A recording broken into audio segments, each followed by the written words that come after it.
حضرت مسیح علیہ السلام جیسے اپنی کوئی شریعت لے کر نہ آئے تھے، حضرت مسیح علیہ السلام، یہ بھی مسیح علیہ السلام کی تحریر ہے، جیسے اپنی کوئی شریعت لے کر نہ آئے تھے بلکہ توریت کو پورا کرنے آئے تھے، اسی طرح پر محمدی سلسلہ کا مسیح اپنی کوئی نئی شریعت لے کر نہیں آیا بلکہ قرآن شریف کے احیاء کے لیے آیا ہے اور اس کی تکمیل کے لیے آیا ہے، جو تکمیل اشاعت ہدایت کہلاتی ہے۔ تکمیل سے مراد یہ نہیں ہے کہ کچھ باتیں رہ گئی ہیں اس میں کہنے والی، وہ باتیں داخل کی جائیں۔ اگر یہ مضمون ہو تو مسیح کی عبارت بالکل محمل بے ایمانی ہو جائے گی کہ ایک شوشہ بھی تبدیل کرنے نہیں آیا۔ اگر نامکمل کتاب ہے ان معنوں میں کہ تعلیم کے اضافے کی ضرورت ہے، تو پھر تو شوشہ چھوڑ کے بہت کچھ تبدیل ہو جائے گا۔ اس لیے حضرت مسیح موعود علیہ السلام اس بات کی تشریح فرما رہے ہیں، پورا کرنے آیا ہوں کن معنوں میں؟ اس کی تکمیل کے لیے آیا ہوں جو تکمیل اشاعت ہدایت کہلاتی ہے۔ قرآن کریم کی ہدایت کی اشاعت کے دو دور مقدر تھے، ایک اول اور ایک آخر، اور حضرت رسول اکرم صلی اللہ علیہ وسلم نے بھی بارہا اس کی اشاعت فرمائی کہ ایک دور آخر پہ آنے والا ہے، اور قرآن کریم نے جو سورہ جمعہ میں پیشگوئی فرمائی تھی وَآخَرِينَ مِنْهُمْ لَمَّا يَلْحَقُوا بِهِمْ، اس سے بھی یہی مراد ہے، ایک جماعت آخری دنوں میں بھی پیدا ہونے والی ہے۔ اس جماعت نے کیا کام کرنا ہے؟ کوئی تبدیلی نہیں کرنی، کیونکہ تبدیلی روحانی ہلاکت کا نام ہے۔ اس نے تکمیل اشاعت ہدایت کرنی ہے۔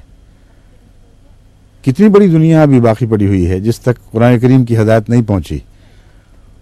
لِيُظْهِرَهُ عَلَى الدِّينِ كُلِّهِ کا کام کرنا ہے، تاکہ اسلام کو، قرآن کی تعلیم کو تمام دیگر ادیان پر غالب کر دیا جائے۔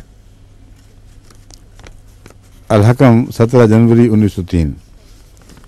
پھر حضرت مسیح موعود علیہ السلام فرماتے ہیں، میں از خود نہیں کہتا، خدا تعالیٰ کی قسم کھا کر کہتا ہوں کہ حق یہی ہے کہ جو مجھے چھوڑے گا اور میری تکذیب کرے گا وہ زبان سے نہ کرے مگر اپنے عمل سے اس نے سارے قرآن کی تکذیب کر دی۔ بہت تکلیف دے گئے جملہ بازوں کو، میں جانتا ہوں، اس لیے کہ وہ اپنے من مانے سے پہنانے کی کوشش کریں گے۔ اگر پہلی بات درست ہے کہ مسیح محمدی نے قرآنی ہدایت کو دنیا پر پھیلانے کے لیے آنا تھا، تو جو اس کی تکذیب کرے گا وہ سارے قرآن کی ہدایت کی تکذیب کر دے گا، اس کے راستے میں روڑے اٹکائے گا، اشاعت دین کی راہ میں کھڑا ہو جائے گا اور کوشش کرے گا کہ ہدایت کا سلسلہ آگے نہ بڑھ سکے۔ بس یہ معنی ہے اس کے۔ اسی لیے اوپر تلے ان دو حوالوں کو اکٹھا کر کے جماعت کو سمجھانے کے لیے یہ میں نے عبارتیں اختیار کی ہیں کہ فرماتے ہیں، خدا تعالیٰ کی قسم کھا کر کہتا ہوں کہ حق یہی ہے کہ جو مجھے چھوڑے گا اور میری تکذیب کرے گا وہ زبان سے نہ کرے مگر اپنے عمل سے اس نے سارے قرآن کی تکذیب کر دی۔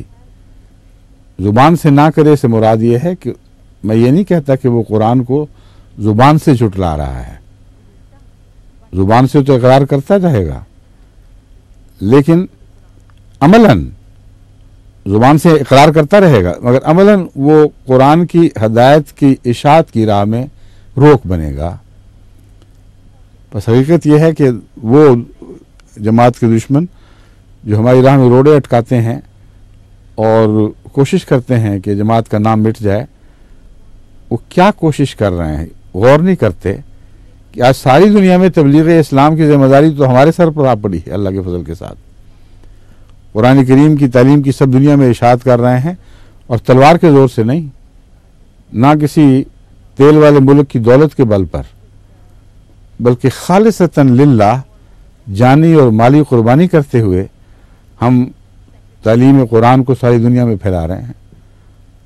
بس یہ مراد ہے حضرت مسیح علیہ السلام کی کہ اس طرح وہ گویا قرآن کی تکذیب کرے گا۔